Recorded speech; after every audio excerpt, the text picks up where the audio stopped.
Good evening all, this is Siyad Ilikkal. എല്ലാ ദിവസവും വൈകിട്ട് 7 മണിക്കുള്ള മാർക്കറ്റ് ന്യൂസിലേക്ക് സ്വാഗതം. വലിയൊരു ഇടിവിനാണ് ഇന്ന് ഇന്ത്യൻ മാർക്കറ്റ് സാക്ഷ്യം വഹിച്ചത്. ഇന്ത്യൻ മാർക്കറ്റ് മാത്രമല്ല, ഏഷ്യൻ മാർക്കറ്റും ഇന്നലെ ക്ലോസ് ആയിട്ടുള്ള യൂറോപ്യൻ മാർക്കറ്റും കൂടാതെ തന്നെ ഇന്നലെ ക്ലോസ് ആയ US മാർക്കറ്റും ഇപ്പോൾ ട്രേഡ് ചെയ്യുന്ന യൂറോപ്യൻ മാർക്കറ്റും ഇപ്പോൾ ട്രേഡ് ചെയ്യുന്ന US ഫ്യൂച്ചറും എല്ലാം തന്നെ നെഗറ്റീവായിട്ടുള്ളൊരു സെൻറ്റിമെൻറ്റ്സ് ആണുള്ളത്. വളരെ അടുത്താണ് നമ്മളുടെ ഇലക്ഷൻ കടന്നു പോയത്. അതുകൊണ്ട് തന്നെ ഇലക്ഷന് എങ്ങനെയാണ് മാർക്കറ്റ് റിയാക്ട് ചെയ്യുക എന്നുള്ളത് കൃത്യമായിട്ട് നമുക്കറിയാം. മദർ മാർക്കറ്റായിട്ടുള്ള US മാർക്കറ്റിൽ ഇന്നലെ അവിടുത്തെ ബൈഡൻ ഈ ഒരു ഇലക്ഷനിൽ നിന്ന് പിന്മാറിയേക്കാം എന്നുള്ളൊരു അഭ്യൂഹം, കൂടാതെ തന്നെ ട്രംപ് അനുകൂലമായിട്ടുള്ള തരംഗം, ഇതെല്ലാം തന്നെ റൂളിംഗ് പാർട്ടി മാറി ഒരു പുതിയ ഗവൺമെൻറ് വന്നേക്കാം എന്നുള്ളൊരു അഭ്യൂഹത്തിന് പുറത്ത് US മാർക്കറ്റ് ഇന്നലെ വലിയ തോതിൽ ഇടിവ് രേഖപ്പെടുത്തി. ഇന്നലെ US മാർക്കറ്റിലെ ADRൽ ഇൻഫോസിസ് 8% റാലി രേഖപ്പെടുത്തിയിട്ടുള്ള ഇൻഫോസിസ് ഇന്ന് റാലി രേഖപ്പെടുത്തി. ITC, ICC ബാങ്ക് തുടങ്ങിയ കമ്പനീസാണ് നിഫ്റ്റീനെ വലിയ തോതിൽ ഇനിയും താഴേക്ക് ഇടാതെ പോകാതെ ശ്രമിച്ചത്. ഇന്ന് വലിയ ഇടിവിന് കാരണമായിട്ടുള്ളത് എയർടെലാണ്, കൂടാതെ തന്നെ റിലയൻസ് ആണ്. അതുമാത്രമല്ല വിപ്രോ, അതുമാത്രമല്ല സ്റ്റീൽ സെക്ടർ, JSW സ്റ്റീലും അതല്ലെങ്കിൽ ടാറ്റ സ്റ്റീലും വലിയ തോതിൽ ഇടിവ് രേഖപ്പെടുത്തി. അപ്പോൾ ആദ്യം നമുക്ക് ചാർട്ട് പരിശോധിക്കാം. ഇന്ന് പക്ഷേ ഓപ്ഷൻ റൈറ്റേഴ്സിനെല്ലാം തന്നെ വലിയ പ്രശ്നമില്ലാത്തൊരു ദിവസമാണ്. കാരണം ഒരേ സ്റ്റെപ്പായിട്ടാണ് നിഫ്റ്റിയും സെൻസെക്സും താഴേക്ക് പോയിട്ടുള്ളത്. അല്ലാതെ റിവേഴ്സിൽ വന്നില്ല എന്നുള്ളത് ഓപ്ഷൻ റൈറ്റേഴ്സിനെ സംബന്ധിച്ച് അല്ലെങ്കിൽ ഈവൻ ബയേഴ്സിനെ സംബന്ധിച്ചും അത് ഒരു ആശ്വാസം പകർന്നു. നിക്ഷേപകരെ സംബന്ധിച്ച് പാനിക് ആവേണ്ട ഒരു അവസ്ഥയിലേക്ക് പോയിട്ടില്ല. FIS സ്റ്റിൽ ബൈ മോഡലാണ്. പക്ഷേ ഇന്നത്തെ ആദ്യത്തെ ക്യാൻഡിൽ ഒരു വലിയൊരു ബേറിഷ് ക്യാൻഡിലാണ് ഫോം ആയിട്ടുള്ളത്. അത് സ്വാഭാവികമായിട്ടുള്ള രീതിയിൽ FIS ആണ് അങ്ങനെ ഒരു ആക്ടിവിറ്റീസ് നടത്താറ്.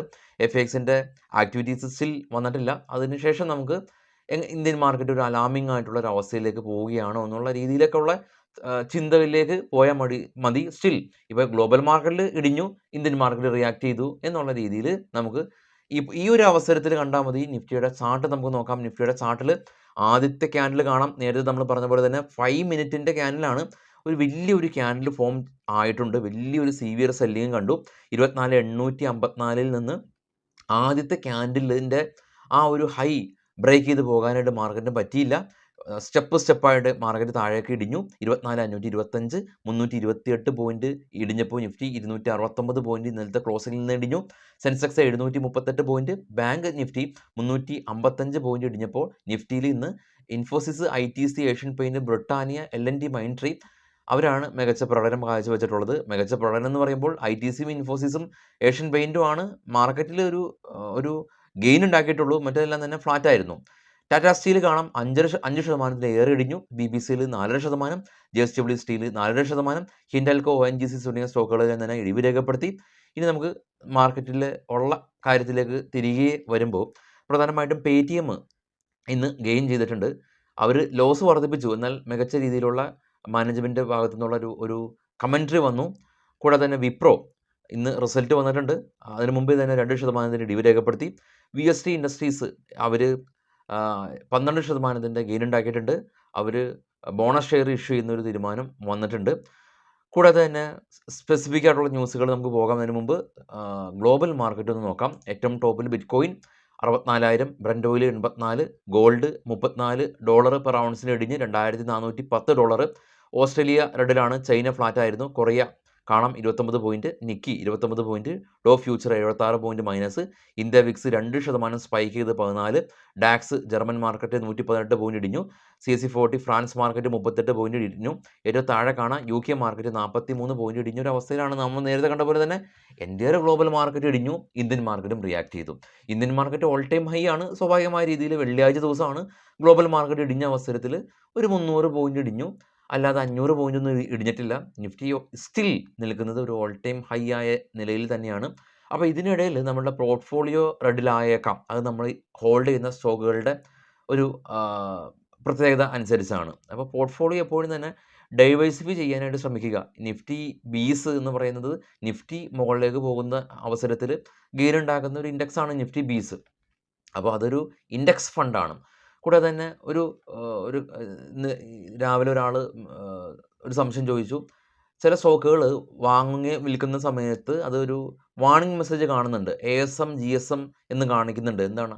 അഡീഷണൽ സർവൈലൻസ് മെഷേഴ്സാണ്. അതായത് ഈ ഒരു സ്റ്റോക്ക് അൺയൂഷ്വലായ രീതിയിൽ റാലിയോ ഫോളോ ഉണ്ടാകുന്ന സമയത്ത് ഈ ഒരു എക്സ്ചേഞ്ച് തന്നെ വെക്കുന്ന ഒരു അഡീഷണൽ ആയിട്ടുള്ളൊരു നമുക്ക് ഇൻവെസ്റ്റേഴ്സിന് കാണിച്ചു തരുന്നതാണ് ASM GSM.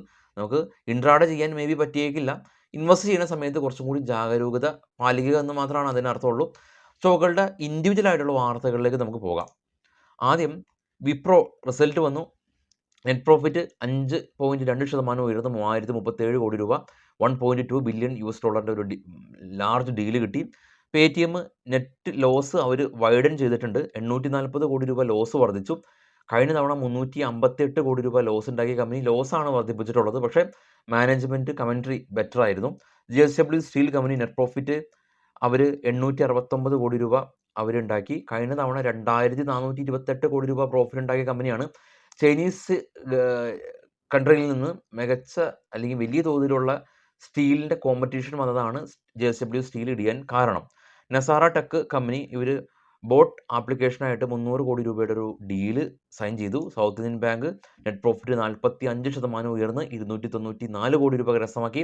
BPCL company net profit 71% ഇടിഞ്ഞ് 3000 കോടി രൂപ. സ്റ്റോക്ക് ഇന്ന് ഫോൾ ആയിട്ടുണ്ട് കണ്ടു. Oberoi reality company real estate കമ്പനിയാണ്. നെറ്റ് പ്രോഫിറ്റ് 322 കോടി രൂപയിൽ നിന്ന് 585 കോടി രൂപയിലേക്ക് നെറ്റ് പ്രോഫിറ്റ് വർദ്ധിച്ചു. കമ്പനി 2 രൂപ ഡിവിഡൻഡ് പ്രഖ്യാപിച്ചു. ഞാം ഇന്ത്യ കമ്പനി 236 കോടി രൂപയിൽ നിന്ന് 332 കോടി രൂപയിലേക്ക് നെറ്റ് പ്രോഫിറ്റ് വർദ്ധിച്ചു. ഇന്ത്യൻ ഹോട്ടൽ കമ്പനി 222 കോടി രൂപയിൽ നിന്ന് 248 കോടി രൂപയിലേക്ക് പ്രോഫിറ്റ് വർദ്ധിച്ചു. ട്രാൻസ്ഫോമേഴ്സ് ആൻഡ് റെക്ടിഫയേഴ്സ് കമ്പനി 12 കോടി രൂപ ലോസിൽ നിന്ന് 20 കോടി രൂപ പ്രോഫിറ്റിലേക്ക് കമ്പനി അറ്റാദായം ഉയർത്തി. അൾട്രാടെക് സിമെൻറ്റ് പ്രോഫിറ്റിലാണ്, പക്ഷേ പ്രോഫിറ്റ് ഫ്ലാറ്റാണ്. 1695 കോടി രൂപ. കഴിഞ്ഞ വർഷം 1700 കോടി രൂപയായിരുന്നു. പ്രത്യേകിച്ച് വ്യത്യാസമൊന്നും പ്രോഫിറ്റിൽ കണ്ടില്ല. സ്ട്രീറ്റ് എസ്റ്റിമേഷനിലേക്കായും താഴത്തെ രീതിയിലാണ് അൾട്രാടെക് സിമെൻറ്റ് പ്രോഫിറ്റ് കൊണ്ടുവന്നത്. ബ്ലൂ ടാർട്ട് കമ്പനി ലോജിസ്റ്റിക് കമ്പനിയാണ്. 61 കോടി രൂപ പ്രോഫിറ്റ് ഉണ്ടാക്കി കഴിഞ്ഞ തവണ. ഈ തവണ 53 കോടി രൂപ. അതുൽ കമ്പനി 103 കോടി രൂപയിൽ നിന്ന് 112 കോടി രൂപയിലേക്ക് പ്രോഫിറ്റ് ഉയർത്തി. ജുബിലൻ ഫാർമ കമ്പനി 6 കോടി രൂപയിൽ നിന്ന് 480 കോടി രൂപയിലേക്ക് മികച്ച നെറ്റ് പ്രോഫിറ്റ് ഉയർത്തി. ICC ലോംബാർഡ് കമ്പനി 390 കോടി രൂപയിൽ നിന്ന് 580 കോടി രൂപയിലേക്ക് നെറ്റ് പ്രോഫിറ്റ് ഉയർത്തി. നിപ്പോൺ ലൈഫിൻ്റെ AMC കമ്പനി 236 കോടി രൂപയിൽ നിന്ന് 332 കോടി രൂപയിലേക്ക് നെറ്റ് പ്രോഫിറ്റ് ഉയർത്തി. RVNL കമ്പനിക്ക് ഇസ്രായേലിൻ്റെ ഭാഗത്തുനിന്ന് ഇസ്രായേൽ കൺസ്ട്രക്ഷൻ കമ്പനിയുടെ ഭാഗത്തുനിന്ന് ഒരു ബിസിനസ് കോൺട്രാക്റ്റ് ഇവർ സൈൻ ചെയ്തു. സ്റ്റോക്ക് ഇന്ന് ഗെയിൻ ചെയ്ത്. റിലയൻസിൻ്റെ റിസൾട്ട് വന്നിട്ടുണ്ട്, പക്ഷെ നമ്മളത് എടുത്തിട്ടില്ല. അത് റിലയൻസ് നമുക്കറിയാം ഒരു വലിയ ഒരു കമ്പനിയാണ്. അവർ കൺസോളിഡേറ്റഡ് പ്രോഫിറ്റ് എല്ലാം തന്നെ വരുന്നതേ ഉള്ളൂ. അത് നമുക്ക് അടുത്ത ദിവസം ഡിസ്കസ് ചെയ്യാം. അപ്പോൾ എല്ലാവർക്കും നല്ലൊരു വീക്കെൻഡ് ദിനം ആശംസിക്കുന്നു. 2 ദിവസം മാർക്കറ്റിൽ എന്തെങ്കിലും ഒരു പുതിയതായിട്ടൊരു കാര്യം പഠിക്കാനും കൂടി ശ്രമിക്കുക. Thank you.